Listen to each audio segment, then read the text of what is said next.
నమస్తే అండి. దేవసేన కథలకు స్వాగతం. ఈరోజు కథ 'తిరిగి దొరికిన జీవితం' పార్ట్ 3. కథలోకి వెళ్తే, హూ! నిజంగా నన్నంత మిస్ అయ్యావా? హాయిగా కాశ్మీర్‌లో ఎంజాయ్ చేస్తూ నేనక్కడ జ్ఞాపకం వచ్చి ఉంటాను నీకు. గీతని ముందుకు లాక్కుంటూ అన్నాడు కృష్ణమోహన్. నువ్వు లేకుండా ఎలా ఎంజాయ్ చేస్తాను? ఎందుకు రాలేదా అని రోజు సణిగేదాన్ని డాడీ దగ్గర. కావలిస్తే అడుగు మోహన్. మనం మనమిద్దరం కలిసి అక్కడికి వెళ్తే ఎంత బాగుంటుందో తెలుసా? ఓహ్! యెస్. హనీమూన్‌కి తప్పకుండా వెళదాం అని. సరే కానీ కాశ్మీర్ నుంచి నాకేం తెచ్చావు? ఏమిటో ప్యాకెట్టు? కుతూహలంగా గీత చేతిలో ప్యాకెట్ చూస్తూ అన్నాడు. చెప్పుకో చూద్దాం. కళ్ళు మూసుకో. ఇప్పుడు తెరు. ఎలా ఉంది? గీత కాశ్మీర్ నక్షీలు చెక్కిన దంతం పెట్టే ఒకటి చూపించింది. మార్వలెస్. Simply marvellous. బాగుంది. కానీ ఇదెందుకు? ఎందుకా అబ్బాయి గారు బుద్ధవుతారు. నే రాసే ఉత్తరాలన్నీ ఈ దంతం పెట్టెలో దాచుకుంటావని. ఇదిగో నెక్‌టై పిన్ను. ఇదెలా ఉంది? అంటూ పెట్టె తెరిచి చూపించింది గీత. థాంక్స్. చాలా బాగుంది గీత. మనస్ఫూర్తిగా మెచ్చుకుంటూనే అన్నాడు కృష్ణమోహన్. ఇంకా ఏదో ఉంది. అదేమిటి? ఏదో మా అమ్మ మీ అమ్మగారి కోసం కాశ్మీర్ షాల్ కొంది. ఆవిడ కొని నేను కొన్నట్టు చెప్పి ఇమ్మంటుంది. కాబోయే అత్తగారిని సంతోషపెట్టాలట. వేళాకోళంగా అంది గీత. గీత మొహంలో కనిపించే హేళనకి కృష్ణమోహన్ మొహం ఒక క్షణం ముడుచుకుంది. నిజమే. నీవు మర్చిపోయినా ఆవిడ జ్ఞాపకం పెట్టుకున్నారు. కూతురు అత్తగారి చేత మాట పడకూడదని. అయినా గీత అమ్మకి ఏమన్నా తేవలసింది నీవే. ఆవిడ ఎంత సంతోషిస్తుంది. నీవు ఆవిడని జ్ఞాపకం పెట్టుకొని కొన్నావంటే అన్నాడు కృష్ణమోహన్ కాస్త నవ్వి. గీత చాలా తెలివిగా ఇది ఇచ్చేస్తాను. నేనే కొన్నానని. ఆ, ఇందాక నేను వచ్చేసరికి మీ అమ్మగారితో మాట్లాడుతూ ఎవరో అమ్మాయి ఉంది. బంధువులు ఎవరైనా వచ్చారా ఏమిటి? అమ్మతో మాట్లాడుతూనా? సరోజ అయి ఉంటుంది. అమ్మ చెప్పలేదా? పరిచయం చేయలేదా? నేను ఆవిడతో మాట్లాడానా ఏమిటి? తిన్నగా పైకి వచ్చేశాను. గీత అద్దంలో తన సొగసు చూసుకుంటూ నిర్లక్ష్యంగా అంది. కృష్ణమోహన్ మొహం మరొకసారి నల్లబడింది. క్రింద అమ్మని చూసి పలకరించకుండా వచ్చేశావా? ఆవిడేమనుకుంటుంది? నీకా మాత్రం కూడా తట్టదే? ఒక క్షణం పెద్దావిడని పలకరించి వస్తే నీ సొమ్మేం పోతుంది? అప్రయత్నంగా అన్నాడు కృష్ణమోహన్. అబ్బబ్బా! మొదలుపెట్టావు సాధింపు అప్పుడే.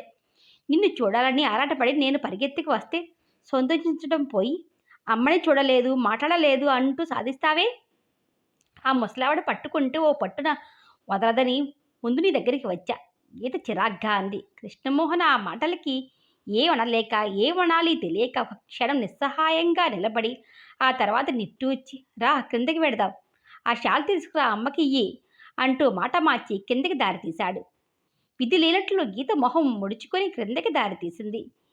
గీతను చూస్తూ సరస్వతమ్మగారు ఎప్పుడొచ్చావమ్మా గీత చూడనే లేదు అంది ప్రసన్నంగా. హాలులో కూర్చున్న తల్లి గీతను చూసే ఉంటుందని కృష్ణమోహన్కి తెలుసు. అయినా ఏ విషయంలోనూ నిష్ఠూరంగా మాట్లాడలేని ఆమె సహోదరత అతనికి తెలుసు. గీత జవాబిచ్చి లేవగానే అమ్మా చూడు గీత నీ కోసం ఏం తెచ్చిందో. అమ్మకి గీత అన్నాడు మొహం నిండా నవ్వు పులుముకుని. ఇదిగో అంది. ఇది మీకోసం తెచ్చాను ముభావంగా అంటూ అందించింది. ప్రక్కన కూర్చున్న సరోజ వంక అదోలా చూసింది. నాకెందుకమ్మా అనవసరంగా తెచ్చావు? బాగుంది, చాలా బాగుంది. అమ్మా సరోజా ఇది నా బీరువాలో పెట్టి తల్లి అంటూ షాల్ అందించింది సరస్తమ్మ. అమ్మా సరోజా ఇందాక అడిగితే చెప్పాను కదూ గీత అంటే ఈమె అంది. సరోజ గీత వంక చిరునవ్వుతో చూస్తూ చేతులు జోడించి నమస్కారం చేస్తూ చాలా సంతోషంగా ఉంది మిమ్మల్ని కలుసుకోవడం అంది. గీత అప్రయత్నంగానే ప్రతి నమస్కారం చేసి మీరు మీరు ఈవిడ ఎవరు అంది కృష్ణమోహన్ని చూస్తూ. ఆమె పేరు సరోజ. నెల రోజులుగా మా ఇంట్లోనే ఉంటుంది. ఇంకా ఉంటుంది. మా అమ్మకి కూతురులాంటిది. లాంటిదేమిటి కూతురే కదమ్మా అన్నాడు నవ్వుతూ. గీత అర్థం కాక అయోమయంగా చూసింది. సరస్వతమ్మ నవ్వి క్లుప్తంగా సరోజ వచ్చిన పరిస్థితి అంతా వివరించింది. ఆహా అలాగా ముభావంగా అంటూ సరోజ వంక ఒక్క చూపు విసిరింది. ఆ చూపులో నిర్లక్ష్యానికి సరోజ మనసు చివుక్కుమంది. వారిద్దరి మొహాలు మీద భావాలు కృష్ణమోహన్ గుర్తించలేకపోలేదు. మోహన్ ఆర్ యు రెడీ వెడదామా అంది గీత అసహనంగా క్షణం పోయాక. ఎక్కడికి? అప్పుడే ఏదన్నా ప్రోగ్రాం పెట్టావా ఏమిటి ఆశ్చర్యంగా అడిగాడు కృష్ణమోహన్. మంచి పిక్చర్ ఉంది టిక్కెట్లు తెప్పించాను. పిక్చర్ అయితే ఇప్పటి నుంచి ఎందుకు, ఇంకా 5 అయింది. ఓ అరగంట పేషెంట్‌లని చూసి పంపించి వస్తా. అందాక అమ్మ వాళ్ళతో మాట్లాడుతూ ఉండు. కృష్ణమోహన్ వెళ్ళబోయాడు. ఆహా! కాదు. ముందు కాసేపు గార్డెన్స్‌కి వెళ్ళి అట్నుంచి సినిమాకి వెళదామని ఆదుర్దాగా అడిగింది. కృష్ణమోహన్ ఇబ్బందిగా చూశాడు. పేషెంట్లు కూర్చుని ఉన్నారు. గీత మొహం ముడుచుకుంది. ఎప్పుడు పేషెంట్లు, మందులు, రోగాలు ఇవన్నీ ఎప్పుడు లేవు గనక. ఆమె మొఖంలో అప్పసరతను చూసి సరస్తమ్మ, పోనీ ఈ పూటకి ఆసుపత్రి మానేయకూడదురా, ఆ అమ్మాయి సరదా పడుతుంది. నెల రోజుల తర్వాత వచ్చింది అంటూ కొడుకు వంక చూసింది. కృష్ణమోహన్ ఏదో అనబోయి నిస్సహాయంగా నవ్వి, సరే పద, తప్పుతుందా, దేవిగారి ఆజ్ఞ అన్నాడు. గీతమొహం వికసించింది. హుషారుగా ముందుకు నడిచింది. అమ్మా, మీరు రాకూడదు, అంతా సరదాగా వెడదాం అన్నాడు సరోజ వంక చూసి. తల్లి సినిమాలు చూడడం మాని చాలా కాలం అయిందని అతనికి తెలిసిన సరోజ అక్కడ ఎదురుగా ఉండగా మాట వరస కన్నా పిలవలేదని అనుకుంటుందేమో. సరోజని తమతో రమ్మంటే ఏమనుకుంటుందో, పిలవాలో వద్దో ఏ సంగతి తెలుసుకోలేక తల్లితో అన్నట్లు అన్నాడు. సినిమాలు నాకెందుకులే నాయనా, మీరిద్దరూ వెళ్ళిరండి అంది సరస్తమ్మ. కృష్ణమోహన్ ఆ మాట అనగానే ఎక్కడ వస్తారో అన్నట్టు భయపడింది గీత. సరస్తమ్మ గారి జవాబు విని తేలిగ్గా నిట్టూర్చే, ఇంకా ఉంటే ఏమంటాడో అన్నట్టు చేయి పట్టుకుని కమా లెట్స్ గో అంటూ లాక్కెళ్ళినట్టే వెళ్ళింది. వెడుతూ ఎందుకో సరోజమోహన్ చూశాడు కృష్ణమోహన్. ఆమె వారిద్దరినీ మెరుస్తున్న కళ్ళతో చూస్తుంది. ఆ కళ్ళల్లో ఎక్కడో దెబ్బతిన్న పక్షి బాధల నీడ కనిపించినట్లు అనిపించింది అతనికి. వారిద్దరూ కారెక్కి వెళ్లే వరకు అలాగే చూసింది సరోజ. కారు కదిలాక ఎందుకో సరస్తమ్మ నిట్టూర్చి సరోజ వంక చూసింది. సరోజ చూపు ఆవిడ చూపు కలుసుకుంది. సరస్తమ్మ గారి మొహంలో భారం ఏమిటో సరిగ్గా అర్థం కాలేదు సరోజకి. సరోజ మొహంలో కనిపించే ఆశ్చర్యాన్ని చూసి చప్పున ఆవిడ మొహంలో భావం మార్చేసి, ఆయన బతికి ఉంటే ఈ పాటికి 6 నెలల క్రితం పెళ్లి కావాల్సింది. ఆయనకి ఆ అదృష్టం లేకపోయింది. ఆవిడ గొంతు రుద్ధమైంది. సరోజకి గీత ఆ ఇంటికి కాబోయే కోడలని చెబుతూ ఉండేది సరస్తమ్మ.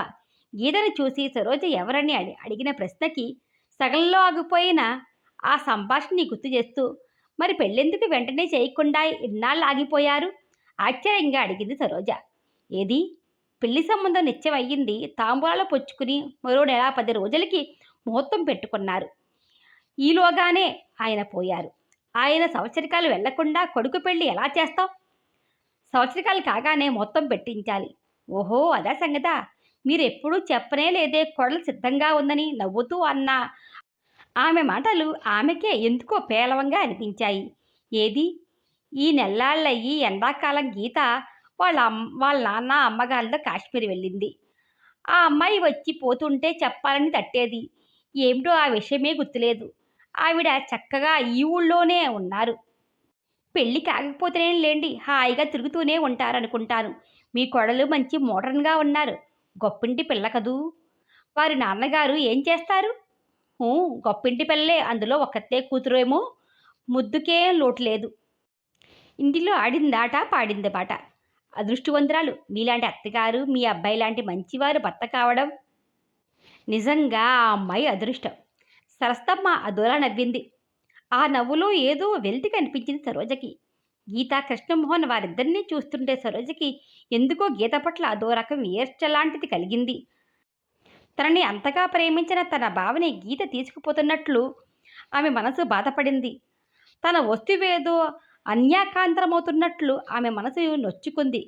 కృష్ణమోహన్ ఇంట్లో తిరుగుతూ ఉంటే తన కళ్ళ ముందు బావ కదలాడుతున్నట్టే ఉంది. అతనికి కాఫీ అందిస్తూ, అతనికి వస్తువులు సర్దుతూ, అతనిని స్వయంగా పలహారం పెడుతూ, తనకి దూరమైపోయిన బావని అతనిలో చూసుకుంటున్నంత అదో రకం తృప్తిగా ఉంది ఆమెకి. ఎన్నాళ్ళు బావ ఎటూ పోలేదు, ఈ రూపంలో తన దగ్గరే ఉన్నాడన్న సంతృప్తి ఆమెకి ఉండేది. రోజు రోజుకి కృష్ణమోహన్ దగ్గర చనువు పెరుగుతున్న కొద్దీ కృష్ణమోహన్ తనకి చేరువవుతున్నట్టు అనిపించేది. సరోజని ముందు మీరు అని పిలిచేవాడు. ఒకరోజు తనే, నన్నంత మర్యాద చేయనక్కర్లేదు, సరోజ అనండి చాలు అంది. సరస్తమ్మ కూడా నీకంటే చిన్నది, మన ఇంట్లో పిల్లలా తిరుగుతుంది, నీ చెల్లెలు లాంటిది. మీరు అంటూ ఏమిటా పిలుపు? సరోజ అంటూ పిలు అంది. అప్పటినుంచి ఏం కావలసిన సరోజ అంటూ చనువుగా పిలిచి పనుములు పురమాయిస్తూ ఉంటే బావ తన ఇంటిలో ఫ్రీగా మసలినట్టే అనిపించేది సరోజకి. నెల రోజులకే కృష్ణమోహన్ తన బావ కాదన్న సంగతి మరిచిపోయేంతగా అతని పట్ల అభిమానం, చనువు ఏర్పడ్డాయి సరోజకి. కృష్ణమోహన్‌కి ఆమె పట్ల ఎలాంటి అభిప్రాయం ఉందో సరోజకి తెలీదు. చాలా అభిమానంగా మాట్లాడేవాడు. చనువుగా పలుకులు చెబుతూ, ఇంకా చనువుగా పాటలు కోరి పాడించుకుంటూ, ఎప్పటినుంచో సన్నిహితురాలైనట్లు లేదా నిజంగా ఏ మేనత్త కూతురో అన్నంత సరదాగా మాట్లాడుతూ ఉన్నాడు. అతనితో మాట్లాడుతూ ఉంటే చటుక్కున ఎప్పుడన్నా సరోజ మాటల తొందరలో మా బావ ఇలా అన్నాడు, అలా అనేవాడు, ఇలా చేసేవాడు అనేది. ఆ క్షణంలో కృష్ణమోహన్ బావ కథన్న నిజం గుర్తు రాగానే ఆమె మొహంలో విషాద ఛాయలు తొంగి చూశావి. మొహం చిన్నబోయేది. ఆమెని ఆ మూడ్ నుంచి మరిపించేందుకు ప్రసంగం మార్చి మరేదో చెబుతూ నవ్వించి మామూలు మనిషిని చేసేవాడు. చిత్రంగా కృష్ణమోహన్ అభిరుచులు తన అభిరుచులు ఒకటే అవ్వడం ఆనందం కలిగించింది సరోజకి. అతను పైకి ఎంతో నవీనంగా కనిపించినా అతనికి ఆంధ్ర సంస్కృతి, ఆంధ్ర సాహిత్యం, సంగీతం ఇవన్నీ ఎంతో ఇష్టం. అతని లైబ్రరీ నిండా మంచి తెలుగు రచయితల గ్రంథాలన్నీ ఉన్నాయి. అతని టేప్ రికార్డ్ నిండా ప్రసిద్ధ సంగీత విద్వాంసుల సంగీత రికార్డులున్నాయి. భాగవతాల పట్ల గౌరవం ఉంది. మొదట్లో సరోజ ఆశ్చర్యంగా, మీరీ తెలుగు పుస్తకాలు చదువుతారా? ఇవన్నీ మీరే కొన్నారా? అంటూ ఆశ్చర్యపోతూ ఉంటే నవ్వాడు కృష్ణమోహన్. ఎందుకంత ఆశ్చర్యం? తెలుగు వాడిన ఈ తెలుగు పుస్తకాలు చదవడంలో ఏ వింత ఉందని అలా ఆశ్చర్యపడుతున్నారు? తెలుగు వాళ్ళ ఈ తెలుగు పుస్తకాలు చదవడమే కాదు, మాట్లాడడం కూడా నామోషి అనుకునే వారెందరోనో చూసిన సరోజ అతని వంక ప్రశంసాపూర్వకంగా చూడడం మినహా ఏమనలేకపోయింది. మీరు సంగీతం వినడం, మీకు సంగీతం పట్ల ఎంత ఆసక్తి ఉండడం మరింత ఆశ్చర్యం. మీలాంటి వారు ఏ ఇదంతా చూస్తుంటే నేను నూరేళ్ల కిందటనో పుట్టవలసిన వాడినా అనిపిస్తుందా ఏమిటి? నిజమే, నాకు సంగీతం ఎంతో ఇష్టం. మా సీతకి మా నాన్నగారు చిన్నప్పటి నుంచి నేర్పించారు వీణ. మా నాన్నగారికి వీణ అంటే ఎంతో ఇష్టం. పెళ్ళయ్యాక మా అమ్మకి కూడా నేర్పించారు. అమ్మ, చెల్లి వాయిస్తూ ఉంటే నాన్నగారు పరవశంగా వినేవారు. అలా ఇంటిలో చిన్నప్పటి నుంచి సంగీతం వినిపిస్తూ ఉంటే నాకు దాని పట్ల ఆసక్తి పెరిగింది. నాతో పాటు ఆ అభిరుచి పెరిగింది. సీత పోయాక ఇదిగో ఈ టేప్ రికార్డులు పెట్టుకుంటాను. ఎప్పుడన్నా మనసు బాగోలేకపోయినా, తోచకపోయినా అలా ఆ వీణ వాయిద్యం వింటూనని నేను మరిచిపోతాను. ఏమిటో మా చెల్లితో పాటు ఈ ఇంటిలో ఆటపాటలు, నవ్వులు అంతరించిపోయాయి. ఇల్లంతా ఎంత నిరాశ నిస్పృహలు ఆవరించాయో! ఎవరి మొహాల్లో జీవకళే కనిపించేది కాదు. ఆ తర్వాత నాన్నగారు పోయాక ఈ ఇల్లు శ్మశానంగా తయారయింది పూర్తిగా. మళ్ళీ కాస్త ఇప్పుడు నీవు వచ్చిన ఈ నెల రోజుల నుంచి కాస్త జీవకళ తొంగి చూడడం ఆరంభించింది. ఎంత ఐశ్వర్యం ఉంటే ఏం లాభం? కొందరి జీవితాలు ఇంతే అనేవాడు విషాదంగా. అలాంటప్పుడు అతనిని దగ్గరికి తీసుకుని ఓదార్చాలని, నేనున్నాను నీకు అని చెప్పాలని ఎంతో అనిపించేది సరోజకి.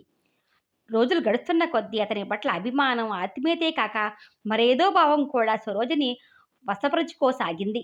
అంతే, ఆ భావం కొత్తది కాక ఎప్పటినుంచో ఉన్నదే అన్నట్టు భావే అంతటా నిండిన సరోజకి కృష్ణమోహన్ పట్ల అనురాగం ఉండడంలో ఆశ్చర్యం లేనట్లు, అదేదో ఆమె హక్కు అన్నట్టు అనిపించసాగింది. ఈరోజు మొదటిసారిగా గీత కృష్ణమోహన్ని చూస్తూ ఉంటే కృష్ణమోహన్ తనకేం కాడని, అతని మీద తనకేం హక్కు లేదని, అతను మరొకరి సొత్తన్న నిజం తెలియగానే ఆమె మనసు దెబ్బతిన్నట్టు విలవిలలాడింది. ఊహాలోకాల నుంచి నేల మీదకి విసిరినట్లు ఆమె నిజస్థితికి గుర్తించుకోగానే సరోజ మనసు చెదిరిపోయింది. తనెంత పిచ్చిది! తనెక్కడా, అతనెక్కడ? జాలిపడి ఆశ్రయం ఇచ్చి అభిమానించినందుకు తన అంతస్తు మరచి ఆశల నిచ్చెన ఎక్కాలని ప్రయత్నించడం తన తెలివి తక్కువ కాక మరేమిటి? వారు చూపే అభిమానం, ఆత్మీయతల వెనుక వారి స్వార్థం ఉన్నా తనను కన్నబిడ్డలా ఆదరించి తన సమస్యలకి పరిష్కారం చూపి ఆదుకున్న వారి పట్ల తనకుండాల్సింది కృతజ్ఞత కానీ హక్కులు పొందే ప్రసక్తి ఎక్కడుంది? చ తనింత తెలివి తక్కువగా ఎలా ఆలోచించింది? ఇన్నాళ్ళు నయమే, ఇప్పటికైనా తన స్థానం ఏమిటో గుర్తించింది. ఇంకా ఇంకా మమతలు పెంచుకొని కలలు కంటూ బతకకుండా తెలివి తెచ్చుకుంది. ఈ రోజు నుంచి కృష్ణమోహన్ తనకేం కాడు. తనకు ఆశ్రయం ఇచ్చిన యజమాని. అతనికి తనకి మధ్య ఉండాల్సింది యజమానిని నౌకరు బంధం. అతను సహృదయుడు కనుక స్నేహభావం ఉంటే ఉండవచ్చు. అంతకు మించి మరేం ఉండడానికి వీలులేదు. మనసుకి పదే నచ్చ చెప్పుకుంటూ తనను నమ్మించుకుంటూ ఎన్నాళ్ళు తన బుద్ధిహీనతని తిట్టుకుంటూ ఏవేవో నిర్ణయాలు చేసుకోసాగింది. ఆమె మనసు ఆమెకే తెలియని ఆ వేదనతో కుమిలిపోసాగింది. ఆ బాధలో తనేదో మోసపోయానన్న కసి, దానికి కారణం కృష్ణమోహన్ అన్న కోపం చోటు చేసుకుంది. తననేదో నమ్మించి మోసం చేసినట్లు బాధపడింది ఆ రాత్రంతా సరోజ. సినిమా నుంచి వచ్చిన కృష్ణమోహన్ నవ్వుతూ సినిమా కబుర్లు చెబుతూ ఉంటే రోజులా సరదాగా ఆ సంభాషణలో పాల్గొనలేకపోయింది. సరోజ ముభావతని కొంచెం సేపటికి గుర్తించిన కృష్ణమోహన్, అదేం అలా ఉన్నావు, మొహం ఏమిటి అలా ఉంది, ఒంట్లో బాగాలేదా ఏమిటి అన్నాడు అదుద్దగా. సరోజ లేదు బాగుంది ఏం లేదు అంటూ అవకతవకగా జవాబు చెప్పి కంట్లో తిరగబోతున్న నీరు అతని కంటబడడం ఇష్టం లేక ఏదో పట్టుకుని వంటింట్లోకి వెళ్ళిపోయింది.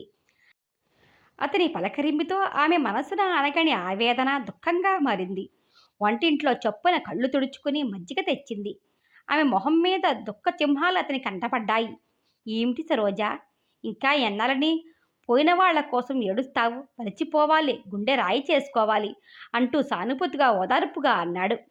తన ఏడుపుకి సాగు దొరికిందని సరోజ ఈసారి కారే కన్నీటిని తుడుచుకోలేదు.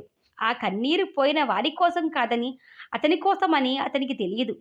చేయి కడుక్కుని అమ్మ పడుకుందా అంటూ మేడ మీదకి వెళ్ళిపోయాడు. ప్రక్క మీద వాలి ఎందుకో తెలియని దుఃఖం పొంగి పొరలగా కరువు తీరగా ఏడ్చింది సరోజ. సరోజ, గుడ్ న్యూస్, నీకు ఉద్యోగం వచ్చేసింది. చూసావా, నా మాట నిలబెట్టేసుకున్నాను. మరి నాకేం బహుమతి ఇస్తావు?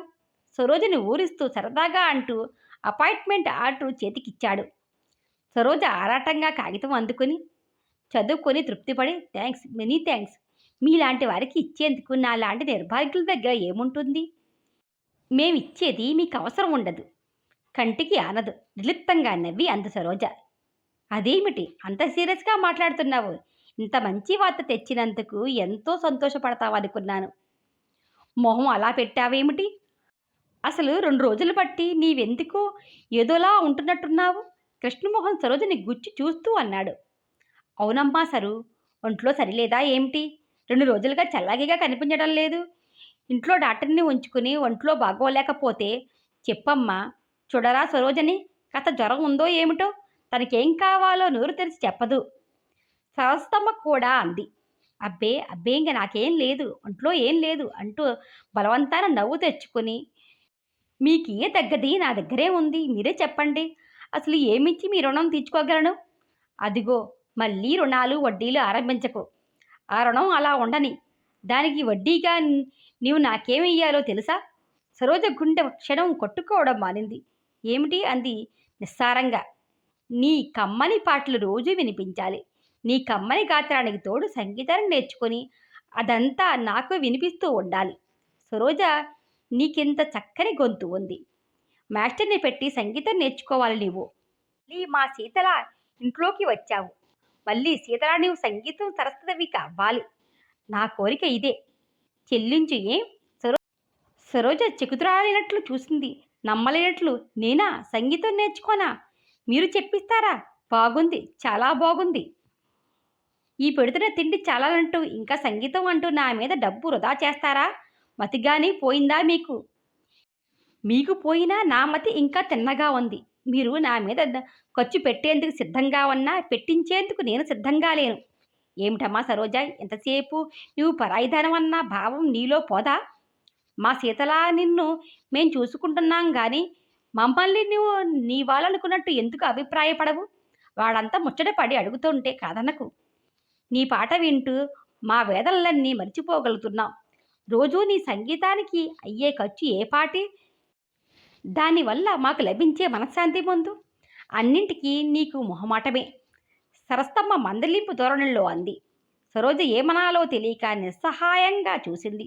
తర్వాత చటుక్కునే ఏదో గుర్తు వచ్చి, నీకింత సంగీతం పట్ల అభిరుచి ఉంటే మీ కాబోయే శ్రీమతికి చెప్పించుకోకూడదు?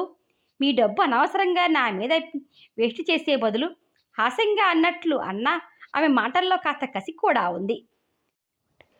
ఆయనుంటే సామెతలా ఉంది నీ మాట. గీత సంగీతం రెండూ ఉత్తర దక్షిణ ధృవాలు. ఆవిడి గారి సంగీతం పేరు చెబితేనే 10 మైళ్ళు పారిపోతుంది. అలాంటి సంగీతం నేర్చుకుంటుందా? ఆవిడికి వీటిల్లో ఇంట్రెస్ట్ లేదు. సరే, ఆవిడ సందికే ఇంకే. నువ్వు నేర్చుకుంటావా లేదా చెప్పు. నేర్చుకుంటుందిరా. మాస్టర్‌ని కుదుర్చు అన్నింటికీ అలా మొహమాట పడుతూనే ఉంటుంది సరస్తమ్మ అంది. ఇటు ఉద్యోగం, అటు సంగీతం ఎలా కుదురుతుంది? నేను ఇవన్నీ చేస్తే నాకింక టైం ఎక్కడా ఉంటుంది? ఇంటి సంగతి చూడడానికి. ఉదయం 10 వరకు ఇంటి పనులు, తర్వాత ఆఫీసు. సాయంత్రం సంగీతం. రాత్రి పురాణ కాలక్షేపం. కృష్ణమోహన్ నవ్వుతూ టైం టేబుల్ చెప్పాడు. అవును మరే! నాకింక రెస్ట్ అక్కరలేదు. అయితే ఇంటి పనులు మానేయ్. బాగుంది వరస. నా గొడవేదో నేను పడతాను. మీ ఇష్టం వచ్చినట్లే కానియండి. ఎవరి కోసం ఒప్పుకుంటావు? ఇదిగో అమ్మాయి, ముందే చెప్తున్నాను. ఉద్యోగస్తురాలు అయ్యావని ఇంక వెళ్ళిపోతాను అంటూ ఆరంభిస్తావేమో మళ్ళీ. ఆ పిచ్చి ఆలోచనలు మానేయి. బుద్ధిగా ఆ డబ్బేదో మీ మావయ్య గారికి పంపిస్తూ ఉండు. నీవు చేయాల్సింది అంతే. నీవు ఉండడానికి పర్మిషన్ నేను మీ మావయ్య గారి నుంచి పొందాను. అంచేత మళ్ళీ మళ్ళీ వెళ్ళిపోతాననే ప్రసక్తి తేకూడదు అని సీరియస్‌గా. ఎక్కడికి వెళ్తుందిరా నన్నొదిలి? ఆ పెళ్ళేదో అయ్యే వరకు అమ్మని వదిలి కూతురు ఎక్కడికి వెళ్తుంది? చచ్చాం. ఇదొకటి గదా! అమ్మ, ఇల్లరికపుటల్లుణ్ణి తెద్దాం సరోజకి. అప్పుడు ఇంకా ఎక్కడికి వెడుతుంది? ఏం సరోజ? ఆశంగా అన్నాడు. పెళ్లి ప్రసక్తి రాగానే సరోజ మొహం మళ్ళీ మాడిపోయింది. పెదవి కొరుక్కుంటూ నిలబడింది కింద చూపులు చూస్తూ. సరోజమోహన్ చూడగానే తన ప్రసక్తి తీసుకురాకపోవలసింది. అనవసరంగా భావని గుర్తు చేశానని అనిపించింది అతనికి. సరస్తమ్మకి అదే అనిపించింది. ఆ వాతావరణాన్ని తేలికపరచడానికి ఏదో కల్పించుకుని నవ్వుతూ మాట్లాడాలనుకున్నాడు కృష్ణమోహన్. అంతలో గీత వచ్చింది. రా గీత రా, నీకో మంచి జోక్ చెప్పనా? చూడు, మా సరోజ అంటుంది నీకు సంగీతం చెప్పించమని. అదేదో పెద్ద జోక్లా నవ్వుతున్న కృష్ణమోహన్ని చూసి తుది మొదలు అర్థంగానే గీత తక్కినది అర్థం కాక పోయినా మా సరోజ అనడం చూసి నుదురు చిట్లించి, సంగీతమా? నాకు మధ్యలో ఆవిడెందుకట? నాపై ఆ ఇంట్రెస్టు? వ్యంగ్యంగా అంటూ సరోజ వంక చూసింది.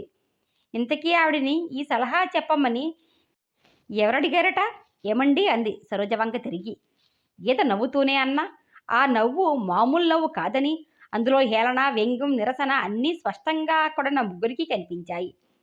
సరోజ గీత మాట్లాడిన తీరుకి బిత్తరపోయి తడబడుతూ నేను నేను అంటూ ఏదో చెప్పబోయింది. తను ఆశించింది ఒకటి, జరిగింది మరొకటి కావడంతో ఒక క్షణం గాబరా పడిపోయాడు కృష్ణమోహన్. అది కాదు గీత, అసలేం జరిగింది అంటే అంటూ సంగతి చెప్పుకొచ్చాడు. సరోజ గొంతు ఎంతో బాగుంటుంది. సంగీతం కూడా నేర్చుకుంటే ఇంకా బాగా రాణిస్తుందంటూ అమ్మా నేను అంటూ వాతావరణాన్ని తేలికపరచడానికి గబగబా ఏదో అన్నాడు. ఆ మాటలు వింటూ గీత ఆశ్చర్యంగా, ఏమిటి, ఈవిడికి సంగీతం చెప్పిస్తారా మీరు? ముక్కు మొహం తెలియని వాళ్ళని పోషించడమే కాక సంగీతాలు చదువులు చెప్పేంతటి డబ్బు ఎక్కువైందా ఏమిటి మీకు? హేళనగా అంది. కృష్ణమోహన్ ముఖం ఒక్కసారిగా నల్లబడిపోయింది. ఆరాటంగా ఏదో వారించబోతూ సరోజ ముఖం చూశాడు. సరోజ ముఖం ఒక క్షణం అవమానంతో నల్లబడింది. ఆ వెంటనే బాగా అడిగారు. నేను అదే అంటున్నాను. వారి దయ వల్ల వారింటిలో తిండి తింటున్నాను. ఇంకా నా మీద వృధాగా డబ్బు ఖర్చు పెట్టవద్దు. సంగీతం మీద అంత మోజు ఉంటే మీ శ్రీమతికి చెప్పించుకోండి. నా మీద ఇంత దయ చూపకండి అంటున్నాను అంది సరోజ తేలిగ్గా నవ్వుతూ. ఇందులో దయాధర్మాల ప్రసక్తి లేదు. నా ముచ్చట ఇది. దేవుడి దయ వల్ల నాకింత వదిలిపోయారు ఆయన. నా సంతోషం కోసం, సంతృప్తి కోసం కాకపోతే ఈ డబ్బు నాకెందుకు ఉపయోగపడుతుంది? సరస్తమ్మ గంభీరంగా అంది. ఆవిడ మాటల్లో, మొహంలో గంభీరత చూసి తల్లిని ఆ విధంగా ఎన్నడూ చూడని కృష్ణమోహన్ తెల్లపోయాడు.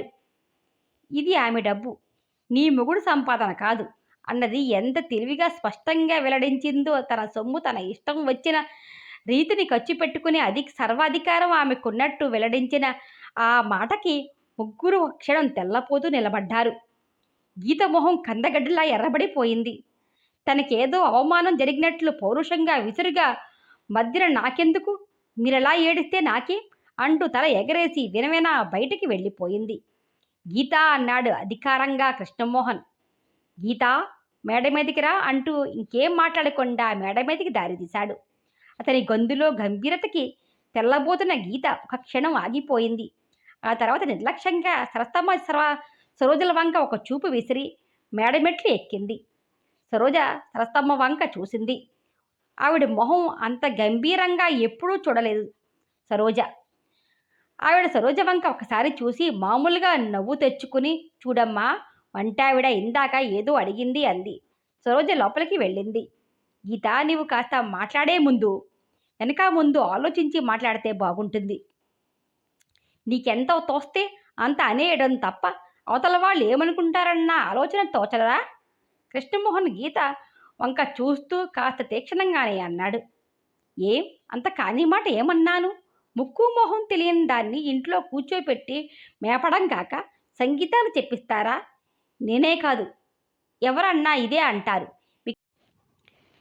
మీకు మతిపోయిందో డబ్బు ఎక్కువైందో? ఈవిడి గారి కంటే బీదలు లక్షల మంది ఉన్నారు. అందరినీ పిలిచి దానాలు చేస్తే సరి. ఉన్న ఆస్తి ఏదో పూడే వరకు. గీత కృష్ణమోహన్ కోపానికి ఏం చెదరకుండా అంతకంటే తీక్షణంగా గట్టిగానే జవాబిచ్చింది. కృష్ణమోహన్ పళ్ళు బిగించి, ఉష్, నెమ్మదిగా మాట్లాడు. ఏం నాకేం భయం? ఉన్నమాట అనడానికి నేనెవరికి భయపడను. మీ అమ్మగారంటే ఏదో కాస్త కూతురులా కనిపించిందని ఒళ్ళుపై తెలియకుండా ఇంట్లో చేర్చి అంతా దోచిపెడుతుంది. ఆవిడకే ఇవాళుంటారు, రేపుండరు. రేపొద్దున ఇదంతా మనదే.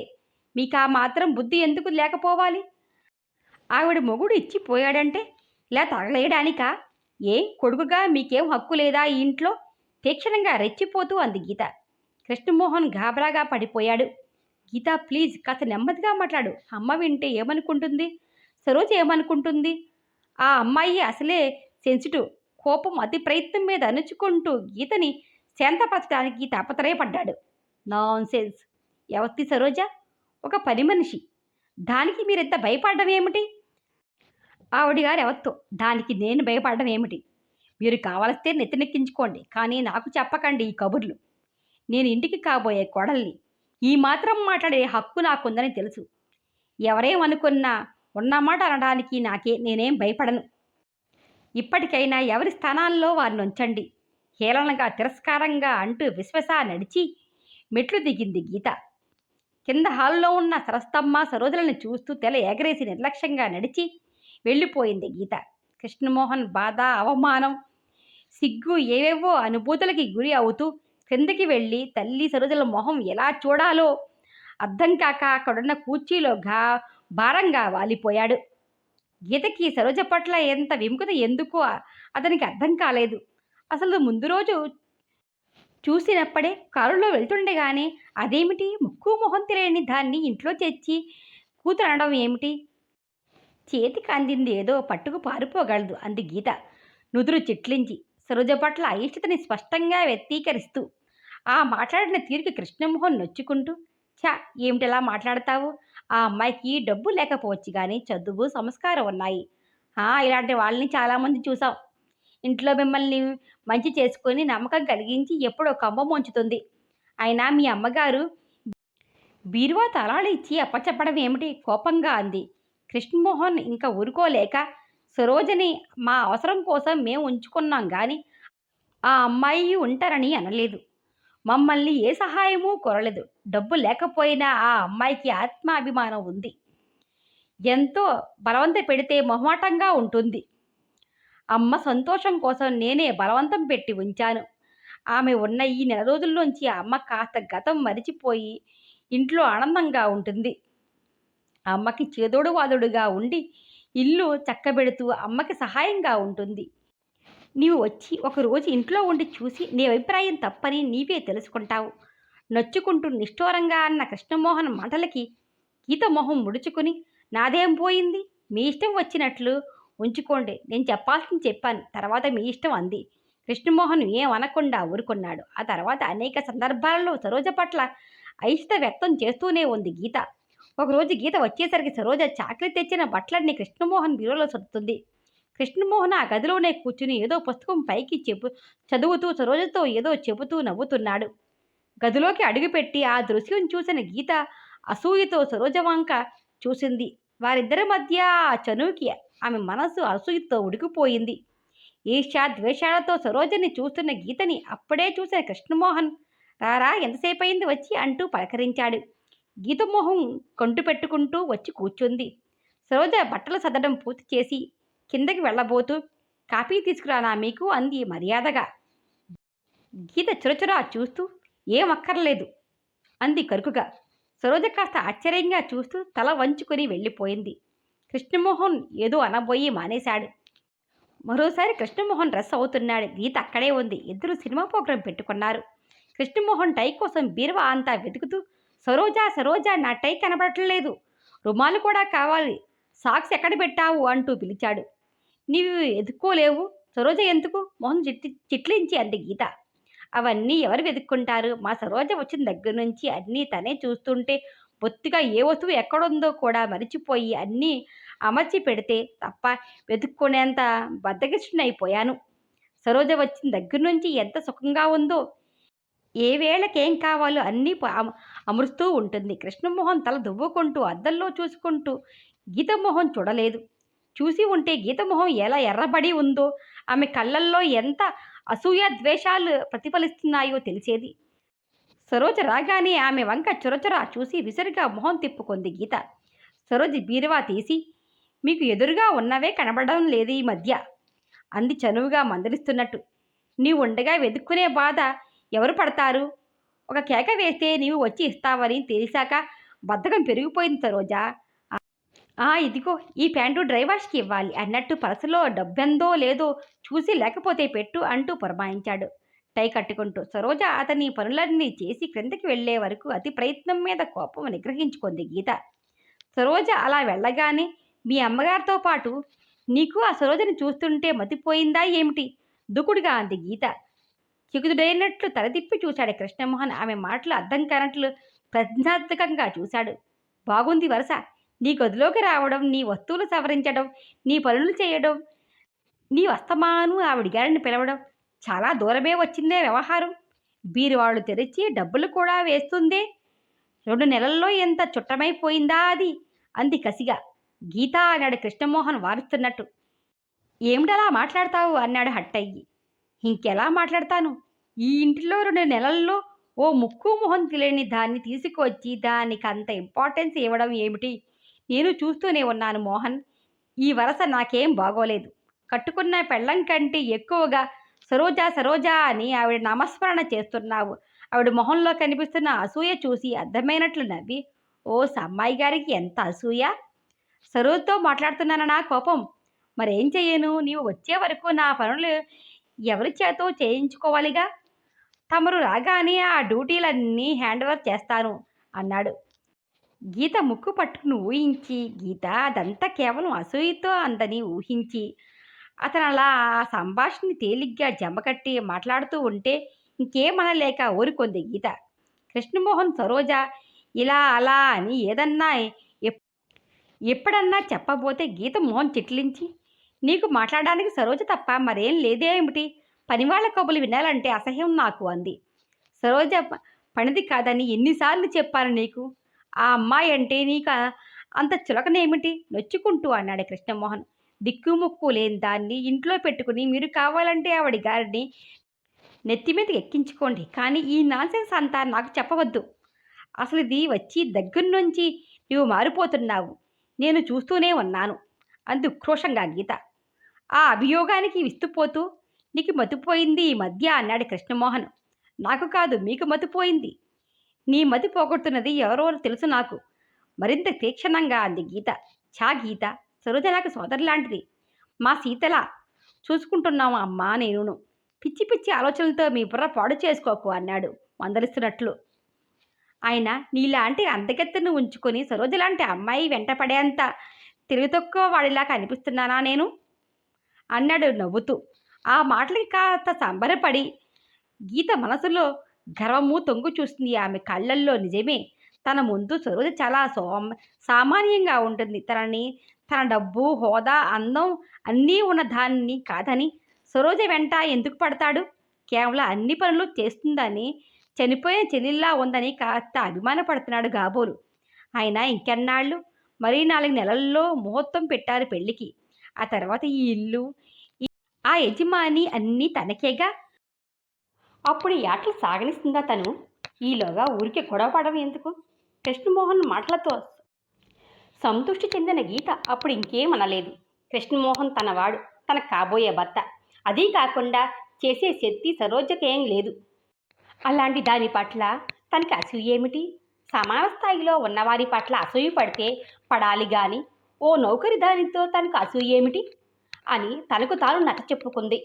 అయినా సరోజ కృష్ణమోహన్లు చనువుగా మాట్లాడుకుంటున్నా ఆ ఇంట్లో సరస్తమ్మ కృష్ణమోహన్ సరోజకిస్తున్న గౌరవం, అభిమానం అవి చూస్తుంటే ఆమెకి తెలియకుండానే ఆమె మనసు క్రోధావేశాలతో, అసూయతో భగ్గుమనేది. మొదట్లో గీత మండలని ఆమె హావభావాలని గుర్తించలేకపోయాడు కృష్ణమోహన్. కానీ రాను రాను ఏ విషయం ఎత్తినా సరోజ గురించిన ప్రసక్తి రాగానే, ఆమె కనపడగానే చొరచొర చూస్తూ ఏదో ఒకటి అంటూ ఎత్తు పొడుపుగా, హేళనగా, తిరస్కారంగా మాట్లాడే గీతని ఏమనాలో తెలియక సరోజ పట్ల ఆమె విముఖతని అర్థం చేసుకోలేక, ఇటు గీతకి నచ్చ చెప్పుకోలేక, అటు సరోజ ఏమనుకుంటుందోనన్న చింతతో ఇద్దరికీ సమన్వయం ఎలా కుదర్చాలనుకుని మదనపడేవాడు. ఈ రోజు వరకు గీత సరోజ వెనకాల తనతో ఎన్ని అన్నా ఆమె అయిష్టతని చేష్టల ద్వారా వ్యక్తం చేసింది కానీ ఇలా ఆమె ఎదురుగా ఇంత నిష్కర్షగా ఆమెని అవమానపరచలేదు. ఈ మాటలన్నీ విన్న సరోజ ఏమనుకుంటుందో, ఆమె వెళ్ళిపోతానంటుందేమో, ఆమెకి తన మొహం ఎలా చూపడం, ఇందులో బలవంతాన ఉంచుకొని ఆమెని అవమానపరిచాము తాము. ఇప్పుడెలా? కృష్ణమోహన్ కళ్ళు మూసుకొని చింతాక్రాంతుడై అలా ఉండిపోయాడు. అదేమిటి, నిద్రపోతున్నారా? ఆసుపత్రికి వెళ్ళరా ఇవాళ? వేళైపోతుంది, కాఫీ కూడా అడగలేదే ఇవాళ? సరోజ మాటలకి చివుక్కున కళ్ళు విప్పి చూశాడు కృష్ణమోహన్. కాఫీ పట్టుకు వచ్చిన సరోజని ఆమె మొహంలో ఎప్పటి సౌమ్యత, చిరునవ్వు చూసి ఆశ్చర్యపోయాడు. సరోజ కోపం తెచ్చుకున్న, బాధపడిన చిహ్నాలు మొహాన కనపడకవా ఏదో బరువు దిగినట్లు తేలికగా ఊపిరి పీల్చుకున్నాడు. అరే, ఏమిటిలా చూస్తున్నారు? కాఫీ తీసుకోండి, చల్లారిపోతుంది. 5 గంటలు అవుతుంది, ఆసుపత్రికి వెళ్ళరా ఇవాళ? లేవండి అంది చనువుగా నవ్వుతూ. యాంత్రికంగా చేయి చాపి కప్పు అందుకుంటూ తప్పు చేసిన వాడిలా కళ్ళు దించుకుని, క్షమించు సరోజ, నన్ను క్షమించు అన్నాడు నెమ్మదిగా. మధ్యన మీరేం చేశారని క్షమించాలి మిమ్మల్ని? గీత తొందరపాటుకి ఆమె తరపున నేను క్షమాపణ చెబుతున్నాను సరోజ, దయచేసి ఆ మాటలు పట్టించుకోకు. గీత తొందరపాటు మనిషి. నేను గాని అమ్మ గాని నిన్నేమంటే బాధపడాలి నువ్వు. గీతకేం తెలీదు, ఎక్కడలా మాట్లాడాలో తెలీదు. గీత తరపున సంజాయిషి ఇస్తూ సమర్థించుకుంటూ ఏదేదో చెప్పబోయాడు కృష్ణమోహన్. సరోజ అతని గాబరాకి నవ్వింది. అబ్బా, కాబోయే భార్య మీద ఈయన ఏగ కూడా వాలనీరు కాబోలు. ఆవిడ పక్షాన ఎంత సమర్థించుకుంటూ మాట్లాడుతున్నారు? సరోజ వేళాకోళంగా అంది. అయినా ఆమె తప్పు మాట ఏమీ అనలేదు బాధపడ్డానికి. ఆవిడ ఈ ఇంటికి కాబోయే కోడలు. తన భర్త సొమ్ము పరాయి వాళ్ళకి దోచిపెడుతుంటే ఏ ఆడది సహించదు. ఇప్పటికైనా ఆవిడ మాటల నిజం మీరు గుర్తించి మెలగండి.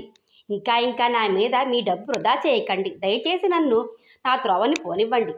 సరోజ ముందు హాస్యంగా, వేళాకోళంగా మాట్లాడినా ఆఖరికి ఆ మాట చెబుతున్నప్పుడు ఆమె గొంతులో బాధ, ఆవేదన, అవమానం తొంగి చూశాయి.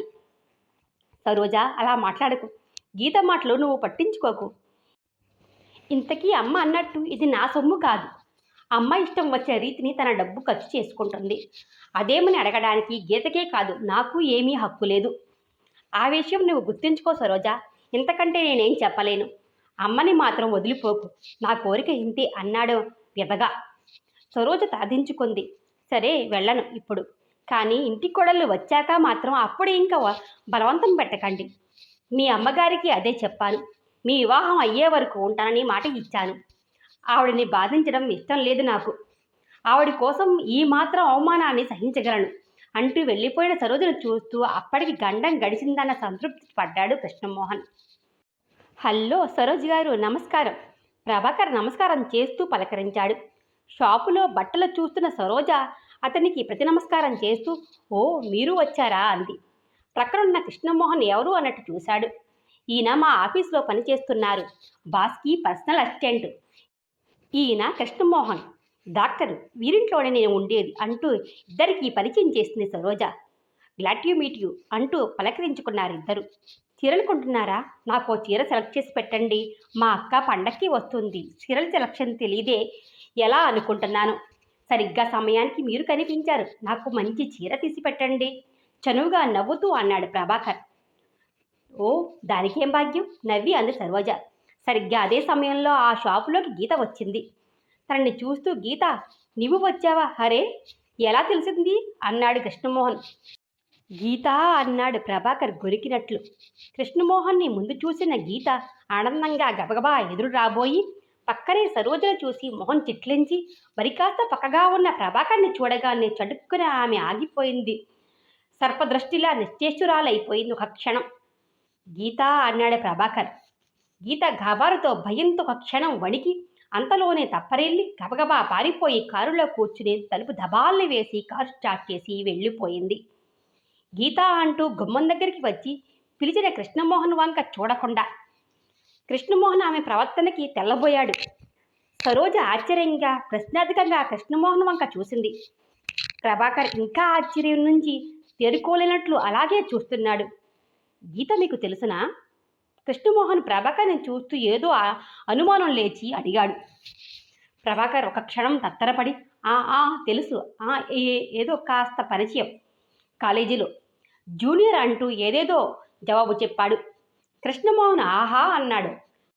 సరోజ అయిందా, పద వెళ్దాం, బిల్లు చెల్లిస్తూ అన్నాడు. వస్తానండి. ప్రభాకర్ దగ్గర సెలవు తీసుకుని సరోజ కృష్ణమోహన్ వెళ్ళిపోయారు. ప్రభాకర్ గీత అంటూ గొనుక్కుతున్నాడు. గీత, నిన్న బట్టల షాపుకు వచ్చి ఎందుకలా కొంప మినిగినట్లు పిలుస్తున్నా వినిపించుకోకుండా పరిగెత్తికి వెళ్ళిపోయావు? మర్నాడు సాయంత్రం గీతని అడిగాడు కృష్ణమోహన్. ఆమె వంక పట్టి పట్టి చూస్తూ ఎదురు చూసిన ప్రశ్న రాగానే అంతవరకు ఉదయం నుంచి జవాబు ఆలోచించి పెట్టుకున్న గీత ఒక క్షణం గాబరా పడిపోయింది. ఆ వెంటనే సర్దుకుంటూ కోపం అభినయించి, నీకు చెప్పాలా ఎందుకో? నీవన్నీ నాకు చెప్పే చేస్తున్నావా? బట్టల షాప్కి వెళ్తున్నట్టు, మీ సరోజ గారికి బట్టలు కొంటున్నట్టు నాకేమైనా చెప్పావా? నాతో ఎగ్జిబిషన్కి రావడానికి తిరదన్నావు గాని మీ సరోజని వెంట పెట్టుకుని వెళ్ళడానికి తీరిక ఉందా పాపం? ప్రశ్నకి జవాబు చెప్పకుండా తీక్షణంగా ఎదురు ప్రశ్నించింది. అసలు గీత ప్రభాకర్ని చూసి ఎందుకు గాబరా పడిపోయింది? నెక్స్ట్ పార్ట్లో తెలుసుకుందాం. ఈ కథ ఎలా ఉందో కామెంట్ రూపంలో తెలియచేయండి.